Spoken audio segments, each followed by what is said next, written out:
In this video, I'm going to show you how I make my names out of fondant. Names? Why did I do that?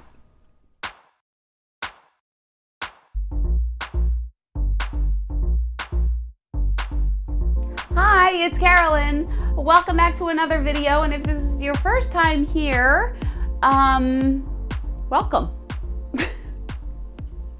Please don't leave. I wanted to show you my updated way that I make fondant names for my cakes. I used to use a needle tool and now I don't do that anymore. So what you want to do, you want to print the name out that you're going to use on your cake. You want to print it the size that you want and in the font that you want. So this one is, the font is called Grow Bold. I will put that below. And I measured the cake. This is actually going to lay flat on the top of the cake. And I need it to be 6 inches wide, which I believe is what this is. Print the name out, the correct spelling, because I've done that before. I've misspelled the name, stupid. And print it out the size that you want with the right spelling, and then we will continue. Okay, to start off, I have rolled out fondant, marshmallow fondant. I can link my video on how I make marshmallow fondant below. And I rolled it out really thin. So it's like a 1/16 of an inch or whatever. I don't know how thin that is, but it's rolled out really thin. Like always, I mix my fondant with tylose powder. The tylose powder helps the fondant to set up stiff, so it's easier to work with and easier to cut. So mix a little bit of this, goes a long way. I can link this below for you. Mix a little bit with your fondant. Knead it into the fondant and then roll it out and let it sit for about 15 to 20 minutes to stiffen up before you start working with it. So I'm going to do yellow on blue. So I'm going to get the yellow first.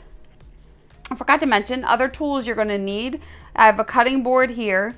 Like always, I wet paper towels and fold it up and put it in the corner, because when I use my X-Acto knife, I wipe off the blade as the fondant starts sticking to the blade. And also you're going to need a Dresden tool. I do this process different than the other video that I posted. I no longer use a needle tool, which I used to love and I used it all the time, but I find that just using a Dresden tool gives me quicker and better results. So the Dresden tool has a pointy end and a flat end. So what I'm going to do is put this on top of the fondant, and I'm just going to take the flat end. The pointy end tends to push through the paper a little easier, so I like to use the flatter end. You can use whatever end you want, but just trace the name with the Dresden tool and make sure you get the inner parts of any letters as well.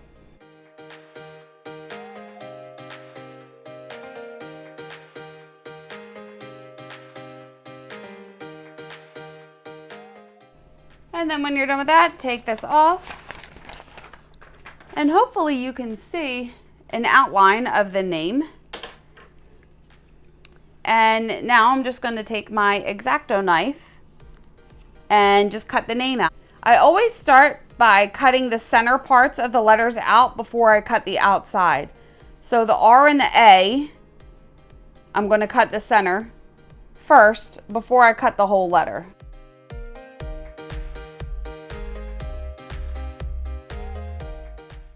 And then I'm going to take my Dresden tool, because it's a little jagged where I cut, and just smooth out where I cut so there's no sharp or uneven looking jagged edges. And then now just cut the rest of the name out. I like to keep the printed name here so I can just see the shape of the letters that I'm cutting in case the line isn't as deep as it should be.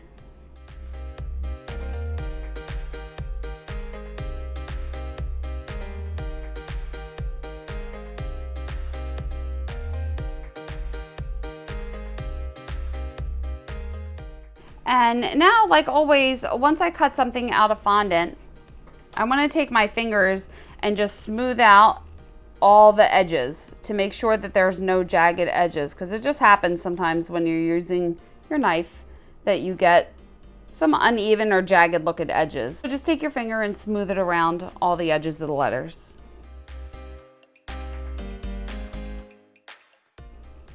Now I'm going to take my light blue fondant and I'm going to put the letters on top. And arrange them how I want them to be. Now, I have a little bit of water and a paintbrush. So a little water goes a long way. So you just want your paintbrush a little bit wet. And I'm going to take this end of the paintbrush and lift up the letter and slide or get the letter underneath it a little wet and press it back down. It's easier to do it this way instead of wetting the whole back and then putting it down, because this way at least you know your letters are in the correct spot and it won't stick anywhere you don't want it to. So I'm just lifting all the letters and putting a little bit of water behind any part that I can lift up. And you want to make sure that you don't use a lot of water, because if you use a lot of water, it's going to seep out underneath the letter onto your background, and you don't want that to happen.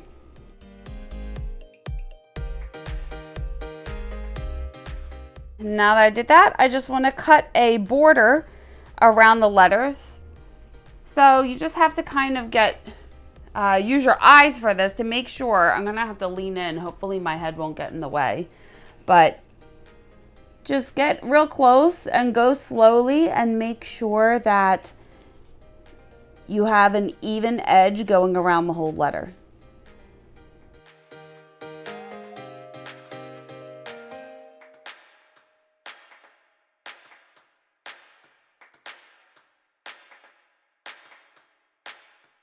And once you do that, just pick it up again and take your finger and smooth around the edges just to make sure there's no jagged edges, just like we did before.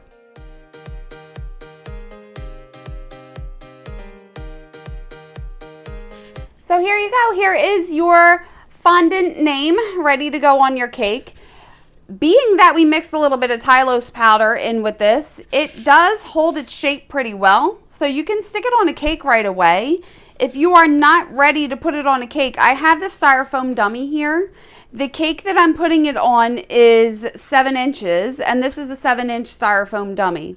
So I'm able to see that this will fit across the cake here because I'm going to put a number 1 behind it. If you want this to be on the side of your cake and you're not ready to use it, then you're going to want to dry it on the dummy this way, but you want to make sure that you have it on the same size that your cake is going to be. So if you're doing a 7-inch cake, get a 7-inch dummy and dry it on the side of that. That way it'll adhere to the shape of the cake and it won't crack when you try to put it on. Because if you dry this flat and then try to put it on the side of a round cake, you may crack the letters. Really hope that makes sense, because it all makes sense in my head. Okay, so I was just watching the video back and I realized that the bottom of this says 8. So this is an 8-inch dummy, but I will dry it on a 7-inch. I would dry it on a 7-inch dummy if I was putting it on a 7-inch cake. Just want to put that in there because someone will probably notice that and point that out to me. I really can't think of anything else to say. If you have any questions, leave them below and I will get back to you as soon as I can. And please like this video if you liked it, and hit the subscribe button if you didn't in the beginning and I didn't scare you away. And you can find me on social media. I am on Facebook and Instagram, and I have my website. I will link all of that below. Thank you so much for watching the video. Thank you so much for watching the video, and I will see you on the next one. Bye.